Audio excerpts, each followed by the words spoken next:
আমি তো আছি, তোমরা কেমন আছো? জি আপা, আলহামদুলিল্লাহ। আপা আমার চিনছেন? আমি ছাত্রলীগের যুগ্ম আহ্বায়ক, গোপালগঞ্জ সদরের আপা। হ্যালো হ্যাঁ। আপা, আপনাকে খুব মিস করতেছি আপা। দেশের অবস্থা তো হ্যাঁ, খুবই বলো তো। আপা, দেশের অবস্থা তো খুবই খারাপ আপা। আমাদের খুবই খারাপ। সবার উপরে শুরু করছে এখন খুন করা। আপা, আর ওই যে আজকে গতকালকে রাতে তো আপনার পার্টি অফিস থেকে 6 জনকে গ্রেপ্তার করছে, মানে গোপালগঞ্জের পার্টি অফিস থেকে আপা। আপনি নিউজ জানেন কিনা আপা? হুম। আমরা তো বাড়িতে ঘুমাইতে পারতেছি না আপা। এটা প্রশাসন খুব মানে খারাপ করতেছে, যৌথ বাহিনী অভিযান করতেছে আপা, এই অবস্থা। হ্যালো হ্যাঁ, ওখানে তো একজন শিবির আর একজন হলো ছাত্র দল, তাদেরকে বসাইছে এখন গোপালগঞ্জে। জি আপা, এইটা আসলে গোপালগঞ্জে এখন আপা আমার আমার আসলে আপনার সাথে অনেকদিন ধরে কথা বলার ইচ্ছা ছিল, বাট আপনি ধরছেন, অনেক ধন্যবাদ আপা। আর আমাদের গোপালগঞ্জে একটা দিক নির্দেশনা দিবে এরকমের একজনকে একটু সেট করলে আমাদের জন্য ভালো হয়। আর দ্বিতীয়ত তাহলে সারা বাংলাদেশের নেতাকর্মীরা হয়তোবা নামতে পারতো। হ্যাঁ, একজনের নাম বলবা, সাথে সাথে তাদের একটা মামলা দেবে এবং গ্রেপ্তার করে দেবে। ও, তাহলে তো ওইটা আসলে, তাহলে তো সেটাও তো আসলে, তাহলে আমাদের কোন দিকে যে যাব আপা আসলে। আহ, না, নিজেদেরই করতে হবে, যে জায়গায় যার অবস্থান থেকে কাজ করতে হবে। আপা, আমার ইউনিয়ন হলো বুড়াশি ইউনিয়ন। এই যে আপনি যে নৌকায় করে চলতেন, মানে যে রাস্তা দিয়ে যেতেন। জি, আমি চিনি। জি আপা। তো যার যার এলাকা নিয়ে সে সে কাজ করতে হবে, আর সবাইকে সাবধান করতে হবে। আর ওই গোপালগঞ্জ যাবো, যে গোপালগঞ্জ যখন হাত দিচ্ছে, জি তো আপা। গোপালগঞ্জে যে হাত দেয় তার কিন্তু হাত পড়ে। জি আপা, জি আপা, জি জি তো গোপাল। গোপালগঞ্জে হাত দিলে এটা ভালো হবে না। জি আপা। আপা, আপনি ভালো আছেন তো আপা? আমি ভালো আছি, আমি ঠিক আছে। আমি এই যে কথা বলছি আমার বাংলাদেশে, কারণ কালকে প্রজ্ঞাপন দিছে জি আপা। এনএসআই, র্যাব, ডিজিএফআই সবাইকে রিপোর্ট, আইজিপি কে ডেকে নিউজ বলে দিছে। মানে আওয়ামী লীগ, আওয়ামী লীগের সাবেক এমপি, বর্তমান এমপি, ভবিষ্যতে এমপি হতে পারে, জি আপা। তারা তাদের আত্মীয় স্বজন, জি আপা। আত্মীয় স্বজন, জি আপা। প্লাস তারা কাউন্সিলর, মেম্বার, তারপরে মেয়র, যে যেখানে আছে, এবং তাদের আত্মীয় স্বজন সবাইকে অ্যারেস্ট করতে বলছে। তোমরা কত করবে সেটাই তো কথা। হ্যাঁ আপা, এখন আমি কত করবে?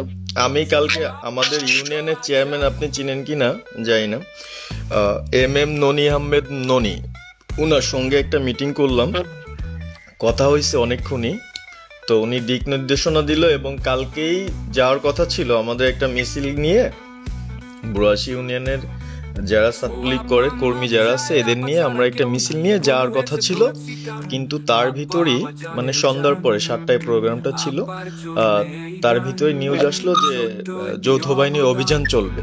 তো আমরা গেলাম না, ওনারা যারা গেছিল যাওয়ার পরে আপনার অ্যারেস্ট করলো। আর ওই যে পিছন দিয়ে যে গেটটা আছে না আপা, ওই গেট দিয়ে হয়তোবা 4-5 জন ধরেন যে চলে গেছিল বাইরে, এই অবস্থা। আর আমাদের যারা আসলে আমরা দলকে ভালোবাসি, আহ, আপনাকে ভালোবাসি, সংগঠনটাকে সুন্দরভাবে সচ্ছল রাখার চেষ্টা করতেছি, এদের খুব ডিস্টার্ব করতেছে খুবই। আপনার যেদিন জন্মদিন ছিল ওই দিন আমরা আমাদের ছোট ভাইদের দিয়ে বঙ্গবন্ধু কলেজের ওদের দিয়ে আপনার অনুষ্ঠানটা ওরা করতেছিল, কেক কাটতেছিল, এর ভিতরে ওসি নিজে এসে ওদের কলার ধরলো। মানে খুব অ্যাক্টিভ যে 4-5 জন ছেলে আছে, হিমেল, তারপর বাপ্পি, রেয়াজ, সাকিব, তারপরে সাব্বির, এরা বঙ্গবন্ধু কলেজের আসলে আহ, আমরা আমি ব্যক্তিগতভাবে যতটুক না করতে পারতেছি ওরা ততটুক করতেছে। এবং আমরা একটা মশাল মিছিলও করলাম সেদিনও আপনার। আর্মি আমাদের পরবর্তীতে ওদের বাসায় যে ঝামেলা করলো, আমি একদম সামনে ছিলাম। আমি আপনার ওই ছবিটা পাঠাইছি, আপনি দেখছেন হয়তোবা। আর প্রত্যেকটা মিছিল মিটিং ইনশাল্লাহ আপা থাকি, কিন্তু এলাকার এমন একটা পরিস্থিতি সৃষ্টি হচ্ছে, সেটা হলো আপনার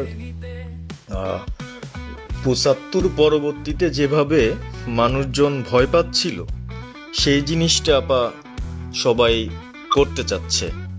মানে জোর করে আসো আমাদের দলে যোগ দাও, মানে দোকানে বসলে, চার দোকানে বসলে অনেক কিছু শোনা যায়, অনেক কিছু বোঝা যায়, কিন্তু এখন আমাদের দরকার সারা বাংলাদেশে, মানে আমার ক্ষুদ্র জ্ঞান থেকে বলতেছি, সারা বাংলাদেশে যে একটা সংগঠনটা চালাবে, আপনি সভাপতি থাকবেন এবং ভারপ্রাপ্ত যদি কাউকে কোনো দেওয়া যায় যাকে ভালো মনে করেন, তাহলে আমাদের সারা 64 জেলা।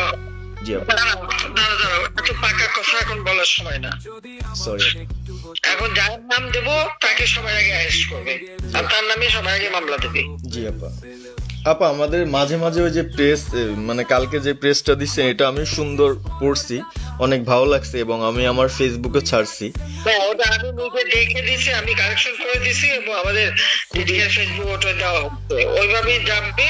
আর আমাদের কয়েকজন নেতা ঠিক করে দিছি, তারা বিভিন্ন ইস্যুতে একটা করে স্টেটমেন্ট দেবে। জি আপা। আমার অনেক, তুমি নাম দিতে বলো, হ্যাঁ শেখ সালামের নাম দিয়ে দাও, সে চালাক। না উনি কিভাবে, উনি তো মানে আমাদের তাহলে কে চালাবে? আমাদের কে চালাবে? আপনি যারে বলবেন। আমি যারে বললে তো হবে না, তোমাদের এই যে বাস্তবতা বুঝতে চাও না কেন? জি আপা। এখনই যার নাম দেবা তখনই সে অ্যারেস্ট হবে। তাহলে আপনি, সাজার খান, জি হ্যাঁ সাজার খান নামছে, সব তাকে অ্যারেস্ট করছে। জি আপা। বসে বসে মানে কার কাছ থেকে কি পাকা কথা শুনে বলে তো লাভ নেই। জি আপা। এটা তো নর্মাল, আমাদের তো নর্মাল রাজনীতি করতে দেবে না। জি আপা। ওই ওসি যে ওসিকে কলার ধরছে, ওসির নাম কি, ওসির বাড়ি কোথায়, সেটা খোঁজ করে বার করো, আমায় পাঠাও। ঠিক আছে আপা, আপা যদি সুযোগ থাকে আপা, আমি আজকেই আপনাকে ওই বিস্তারিত পাঠাচ্ছি, উনি কত সালে ঢুকছে সবকিছু পাঠাচ্ছি আপা আপনাকে। সবকিছু দাও, বললো যে এক মাঘের শীত চায় না। ঠিক আছে আপা। 15 বছর দেশ বেতন ভাতা বাড়াইছি, রেশন বাড়াইছি, এই পুলিশের সবকিছু করে দিচ্ছি, জি আপা। আর্মিদের করে দিচ্ছি, জি এই আপা। বছর যে বছর সব আমার প্রমোশন পাওয়া। জি আপা।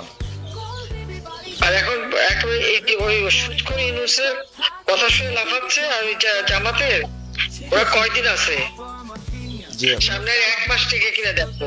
জি আপা। জি আপা, দোয়া করেন আপা, আর আমি আপনাকে 1 মাস আগে কিনে দেখো, তখনই আপনারা যারা বেশি বাড়াবাড়ি করেন কোথায় যাবেন সেটা বুঝে নিয়েন। জি আর এই তালিকা সব করে রাখো।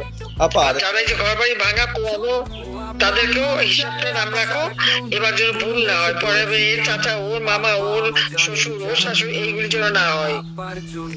আপা। এবার গুইনে গুইনে গুইনে গুইনে হিসাব নেওয়া হবে। জি আপা। জি আপা। আমি গত 2001 কিচ্ছু বলিনি, আপনি 2009 সরকার এসেও আমি ওসব কাউকে কিছু বলিনি, আমি দেশের উন্নয়ন করছি। আল্লাহ এরপরে যদি আল্লাহ যদি সুযোগ দেয়, তার আগে যারা আমার নেতা কর্মীকে হাত দিচ্ছে, কোপায় কোপায় ছাত্রলীগে মারতেছে, প্রত্যেকের এক একটা শিক্ষা আমি দিয়ে ছাড়বো। আর আমি যেটা বলি আমি তা করি।